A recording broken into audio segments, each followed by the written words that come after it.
Hey, Silver Tubers, it's Friday. It's the end of the week. It's Mr. Zeke at the Silver Pouring Bench, and we scored some scores today. We'll start with the shiny. I scored two of these. I've been wanting these forever. This is a 1929 South African One Sovereign. I think these are amongst the most beautiful gold coins ever minted. I've looked for them. They were minted in the Pretoria Mint in South Africa.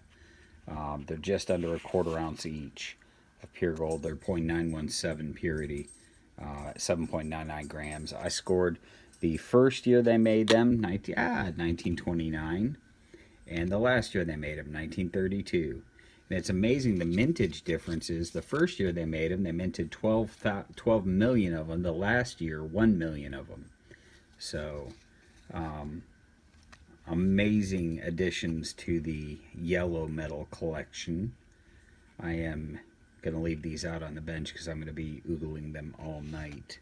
I initially mislabeled them as crowns. They're not, they're sovereigns. I knew they were sovereigns. I don't know why I wrote crowns, but in pretty good shape overall.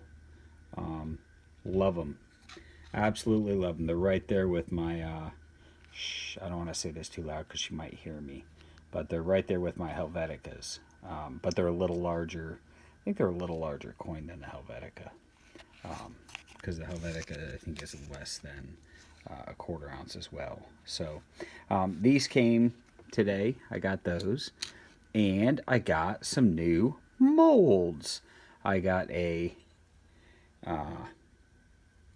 cross mold. Actually, two cross molds. This one and this one, the Celtic cross, which I really like. I'm a little nervous about that little bit of graphite right there. I'm thinking that might not make it. And it looks like this is set up to be a pendant with a hole right there. So we'll pour it and we'll see how it comes out. I'll probably pour this one before I pour this one. I got some sort of a fish mold. Looks very interesting. I'm not exactly sure what it's going to pour out like.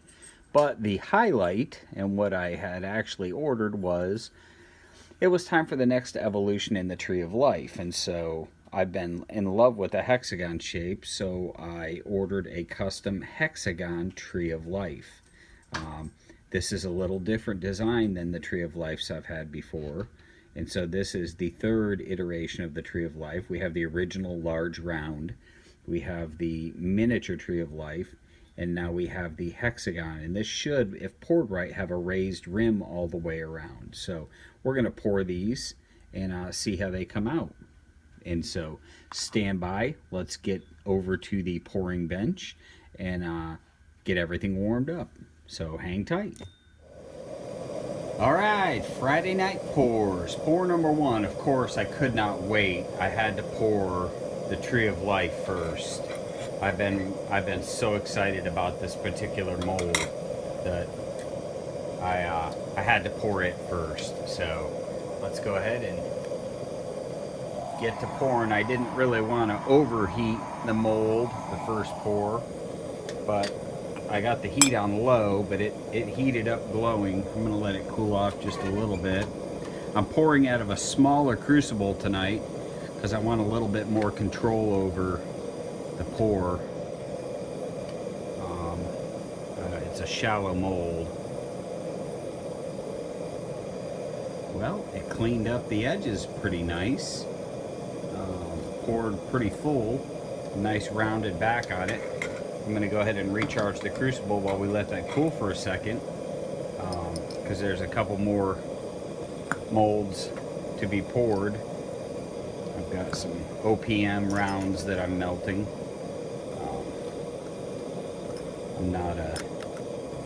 I don't stack a lot of generic 1 ounce rounds.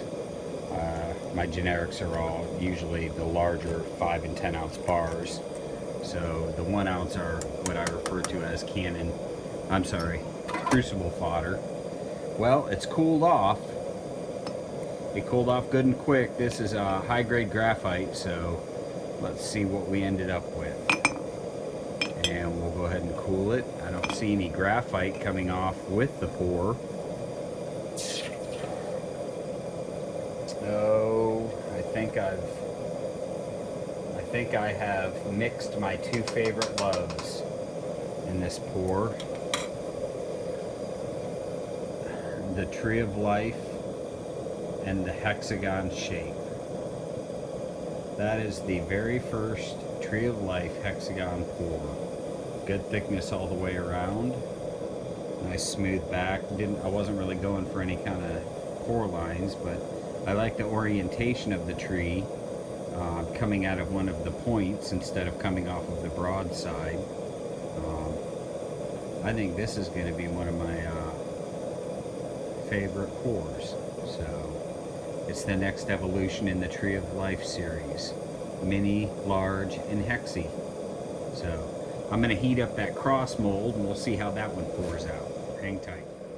Alright, let's Friday night silver pouring bench. Take 3. We're going to pour this aquatic themed fish bar that I have no idea what it's going to look like until after we pour it. So get it up here where it belongs. Pull out the toasty silver stuff.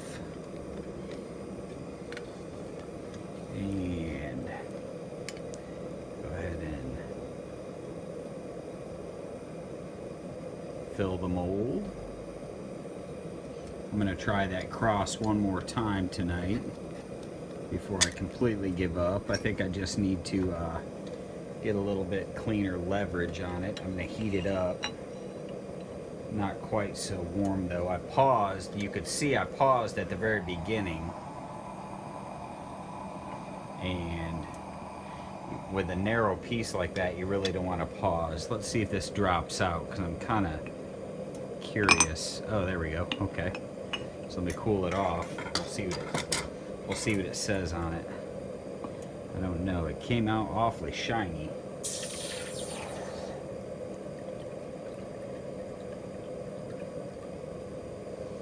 Alright, so interesting. This one, I can't quite make it out. Maybe it comes out on the camera. Cannot quite make that one out. It's got, looks like a upper fish and a lower fish. It's a little different. Maybe after a good buffing, it'll be a little bit more legible. The details in this one are rather shallow. They're not really that deep. There you go. You can kind of see it there. I don't know what the writing at the bottom is, but I'm still hung up on that Tree of Life hexagon. I won't lie.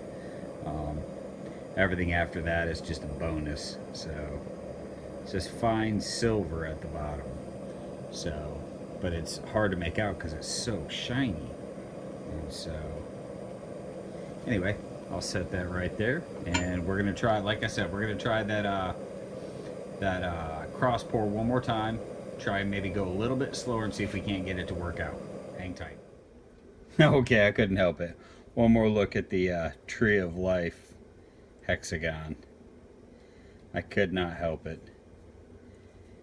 Plus, I figure somebody will ask me in the comments how much does that thing weigh, and we're gonna check it real quick.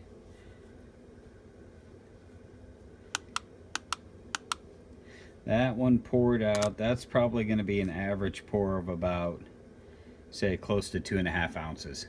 So, anyway, appreciate everybody stopping in. Have a wonderful evening. We'll catch you guys on the flip side. Cheers, Mr. Zeke.